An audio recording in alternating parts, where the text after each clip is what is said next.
Hi, everybody. Hope you guys are doing good this week. We are going to be working in our Bible lesson. Your workbook page that's going to go with today's lesson is 29.1.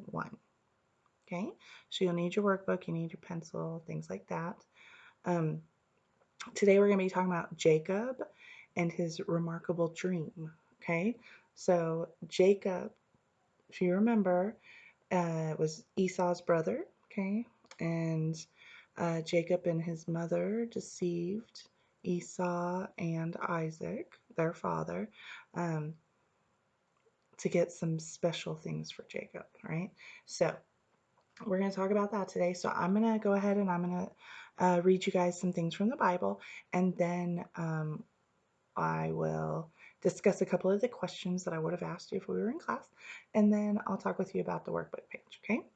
So I put together some of the Bible verses for you guys and typed it up so that I don't have to jump around in the Bible when you guys stare at me. All right, so I'm going to read you that stuff. All right, so Jacob's remarkable dream. I'm going to be reading to you from Genesis 27:41, Genesis 27:42 through 45, Genesis 28:1, Genesis 28:10 through 15, and Genesis 28:16 and 28:20 through 21. All right? So this way it'll just flow easier. All right? Esau held a grudge against Jacob because of the blessing his father had given him. Okay, so remember, Jacob tricked Isaac into giving him Esau's blessing. Okay, so he was holding a grudge, which means that he was still angry with him even though time had passed. Okay, he said to himself, "The day of mourning for my father are near. Then I will kill my brother Jacob."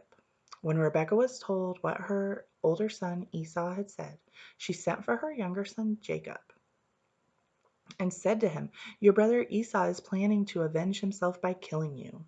Now then, my son, do what I say. Flee at once to my brother Laban in Haran. Stay with him for a while until your brother's fury subsides. When your brother is no longer angry with you and forgets what you did to him, I'll send word for you to come back from there. Why should I lose both of you in one day?" So Isaac called for Jacob and blessed him. Then he commanded him, "Do not marry a Canaanite woman."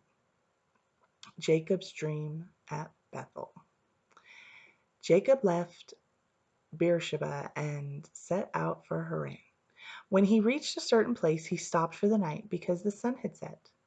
Taking one of the stones there, he put it under his head and lay down to sleep. He had a dream in which he saw a stairway resting on the earth, with its top reaching to heaven, and the angels of God were ascending and descending on it. There above it stood the Lord, and he said, "I am the Lord, the God of your father Abraham, and the God of Isaac. I will give you and your descendants the land on which you are lying. Your descendants will be like the dust of the earth, and you will spread out to the west and to the east, to the north and to the south. All peoples on earth will be blessed through you and your offspring. I am with you and will watch over you wherever you go, and I will bring you back to this land. I will not leave you until I have done what I have promised you." When Jacob awoke from his sleep, he thought, "Surely the Lord is in this place, and I was not aware of it." Then Jacob made a vow, saying, "If God will be with me and will watch over me on this journey I am taking, and will give me food to eat and clothes to wear, so that I return safely to my father's household, then the Lord will be my God." All right. So that was a little easier than me having to flip through. All right. So who was Abraham's son? Isaac. Okay. And Isaac's twin sons were Jacob and Esau. All right. So I already reminded you about him stealing the birthright. All right. So he was holding a grudge. All right. He was holding a grudge against his brother, which means that he was still angry with him and wanted to kill him. Okay. Um, should you have that kind of revenge in your mind and your heart? No. Okay, God doesn't want that for us. Okay. All right. So Jacob ran away so that Esau would not be able to kill him. All right. And then he had a dream, and the Lord was telling him basically to stay where he was. All right. That he would, he promised him a lot of things like he did to Abraham and Isaac, because remember, God told them that he would give those same things to their descendants. Okay. So the fact that they were born from them, that Jacob was born from them, it makes perfect sense that God would come to him in this dream and tell him the same thing, that what he wants him to do, that he's going to bless him. All right. So if you look at your workbook, page 29:1 says, read the words on the ladder.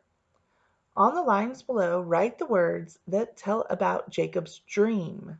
Okay, so you have 5 lines there. So 5 of the words on the ladder go with Jacob's dream. Okay, so let's look at it. The first rung of the ladder is the word sin. Okay, think about it. Was there really sin in what I just read to you? Not so much. Okay, the next one is angels. Were there any angels? Yeah, Jacob dreams that the Lord and the angels were coming up and down the ladder from heaven. So angels would definitely be one. So you can write that on the line. If you're wanting to stay with me, you can just put an A over there to remind yourself. All right, the next word is promise. Does that have anything to do with Jacob's dream? Yeah, the Lord made him a promise in his dream.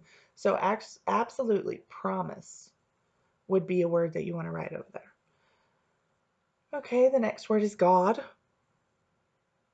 Jacob had a dream that God was talking to him, that he was making promises to him. So absolutely God was in the dream. The next word is cross. Was there a cross in his dream? No, he didn't, talk about Jesus or anything like that. He didn't talk about a cross. He talked about a ladder, steps, things like that. Okay, so not cross. All right. The next word is heaven. Yeah, they were coming in and out of heaven. Okay, so heaven would be a word that you want to write on the line. And the last word on the ladder is blessing.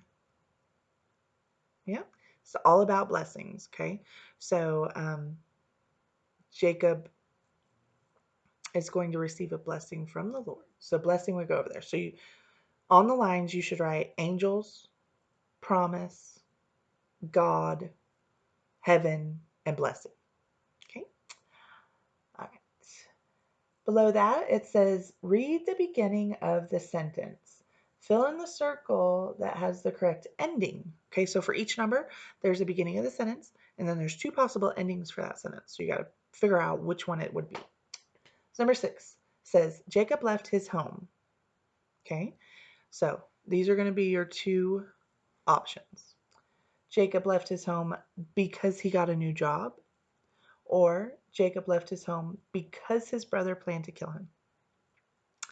He was running away. He left town because his mother told him to run away because his brother was planning to kill him. So fill in the second circle under number 6. Number 7, Jacob stopped for the night. Okay, now I'm going to give you your 2 possible endings. Jacob stopped for the night at a hotel. Jacob stopped for the night in the countryside.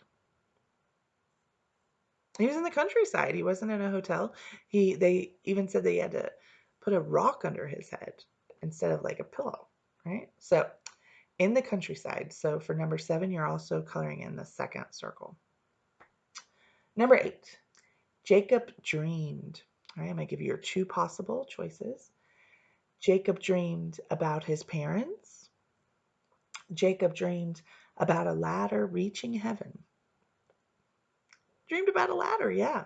So for number 8, it's also the second circle. All right, number 9, God told Jacob that he would. All right, so now we're going to do your 2 possible answers. God told Jacob that he would keep his covenant with Jacob, or God told Jacob that he would bless Esau.